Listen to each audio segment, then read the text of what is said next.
One of my New Year's resolutions this year was to get closer to the Deen of Islam. So I thought, why not do that by sharing how I reverted to Islam in the first place? Now, I am probably going to have to make this into two different parts because I've got a whole bunch of notes here with me, and this is probably going to take a little longer than expected. So just bear with me, guys. All right, a bit of context before I get into it. I used to be a Christian before I reverted to Islam. Now, I also don't want any religion clashes or religion debates or anything like that in my comments. Just try, please be as respectful as you possibly can. I'm in no way dissing Christianity. Very much loved the religion when I was a part of it.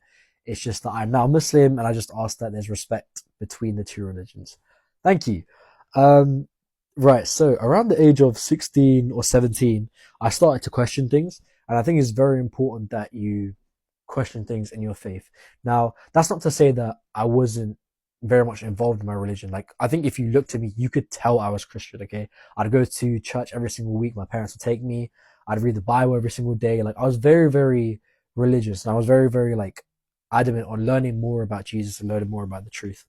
Now, I think when I was around 17 and the first kind of thing hit me where I was like, oh, is this the right faith for me? I stuck with Christianity. Like, I decided, you know what, I'm not going to look at any other faith. Now, the reason for that probably is because, number one, I was born with a religion, so I thought it was the only true religion. And number two, more likely, is that I was just afraid that my parents would probably react in a negative way. So I just chose not to, right? But I remember I used to get into a lot of debates with my Muslim friends. I think my friends in secondary school can tell you, a lot of times on the bus as well. But honestly, like every single conversation that I'd have with my Muslim friends, and I had a lot of them, by the way, it taught me a lot. Like it genuinely taught me so much about it, whether I knew it or not. So it was very important to me. It was a good, very good baseline going into learning more about it in the future. Anyways, then university hit. First year of university. So my first semester in my first year, let's just say that I was up to some antics, and I was very much going for uni, not university. Um, didn't do anything like super mad, by the way, but like you can get the picture, right? Anyways, I was very far from God, as you can tell, in my first semester. But over the holidays, I told myself that I wanted to kind of reconnect to God and learn more about Him again. So I said, you know what, second semester, I'm locking in and I'm learning more about God and I'm chasing the truth. And I don't know if you guys know, but in Christian calendars, there's this period of time called Lent. And Lent is actually just a period of fasting, and it's a period of praying more to God, because it's the lead up to when Jesus was crucified, right? Now, during this time of period, I felt really, really spiritually engaged. Like I was reading my Bible every single day. I was doing so much, but I was fasting so much. I was like, I'm locked in, you know? But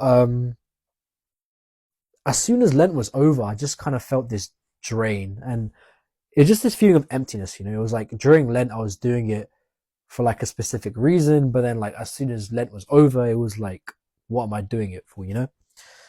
Now, this feeling kind of lingered into the summer, and I thought, you know what, I'm just gonna go gym, bang out gym, do loads of things that I love, and maybe that will like solve the problem, whilst on top of getting closer to Jesus. But it didn't work for me, if I'm being so honest. And this feeling carried on into my second year, especially my second year, first semester. And I found it so difficult to talk to God, to resonate with God, and just I just felt really empty. If I was being so honest, like I felt disassociated from Christianity. Now, Lent hit again, in the second semester, and I felt like that was going to be my chance to get back to closer to God again. But before that was this thing called Discover Islam Week. Now, this is free promo.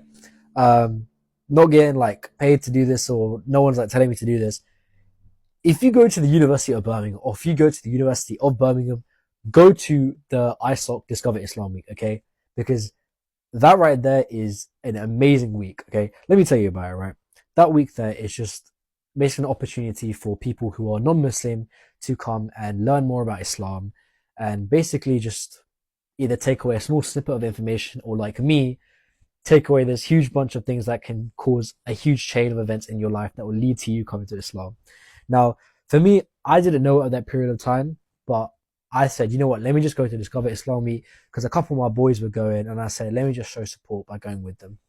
Now, During my time at Discover Islam Week, I was talking to a lot of brothers, and I'll be so real, I did get into a couple of debates with people. Some were engaged by me, some were engaged by other people, but I more so was there just to like kind of learn more about it, but also kind of defend my case as a Christian. Now, two things happened that was very important to me at Discover Islam Week. Number one, I was given a Quran that I was kind of took home with me. And number two, this was the first time that I'd ever heard the Adhan.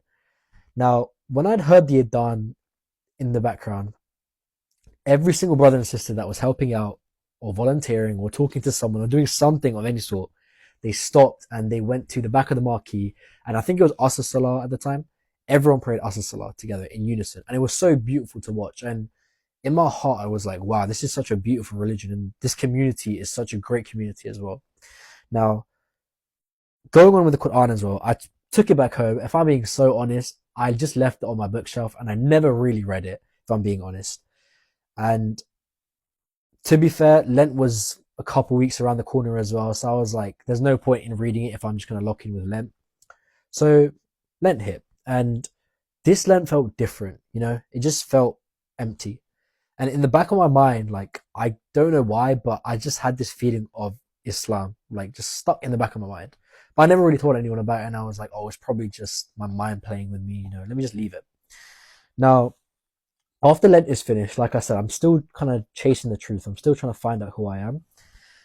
And I remember going to work one time and there's this brother there and he's a much older brother, but he told me about how when he was younger, he struggled with reading the Quran because he never really understood Arabic because it's quite hard to grasp. But one thing that resonated with him was that the Quran wasn't revealed through reading it, it was revealed through recitation, through the voice, right? So he told me, and he gave me a small bit of advice that actually really helped me. If you can, try find a recitation and just listen and let the Quran kind of absorb you and let it kind of just like fester in your heart. And I was like, you know what, cool. Because after that shift, I was going to Manchester anyways to go see my friends. And I had about like an hour and a half to kill. So I said, you know what, let me just listen to Quran. And I remember the first surah I ever listened to was Surah Al-Maryam. And genuinely, like right here, like I still remember, it just felt so peaceful. You know, like it felt like it was coming within, you know? It wasn't something external like coming into me. It was like something internal coming out. It felt kind of makes sense. Um, so yeah, this was like the first bit of thing that kind of like really like, wow, you know, like kind of like clocked to me, but I just let the feeling linger and I just kind of left it because I was still on the path where I was like, like I'm not too sure about this. So that was that. Now, this is where everything kind of falls into full swing. In June of 2025, I went on a trip to India with my best friend and some of my other friends as well. And it was essentially a trip, like a summer school slash legal school slash vacation scheme slash internship kind of thing. Um, and it's because I do law. So I was like, this is good for me. And I was given the opportunity 3 weeks before I was supposed to fly out, right? Now, everyone else had done like been part of this like trip for since February, I think February or March. So I was very, very new to this trip. Now, I was like, cool, I'm going to jump to the opportunity that I get to go abroad and be with my best friend as well and also get to study law. So one thing is like I booked the trip and I moved back home so I can spend time with my family before I went on the trip.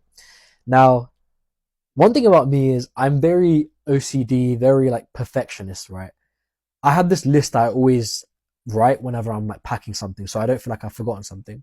Now, when I'm leaving to go home, I've packed everything. I still feel like I've forgotten something, right?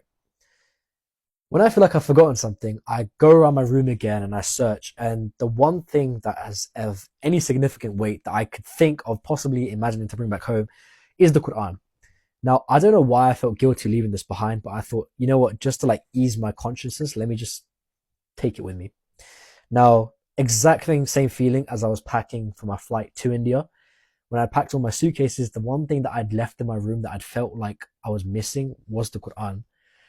Genuinely, I can't tell you why I had this feeling, but I still brought it with me. You know, I packed it in my backpack and I brought it with me. Right. Now we're in India. Okay. Now we're in Delhi.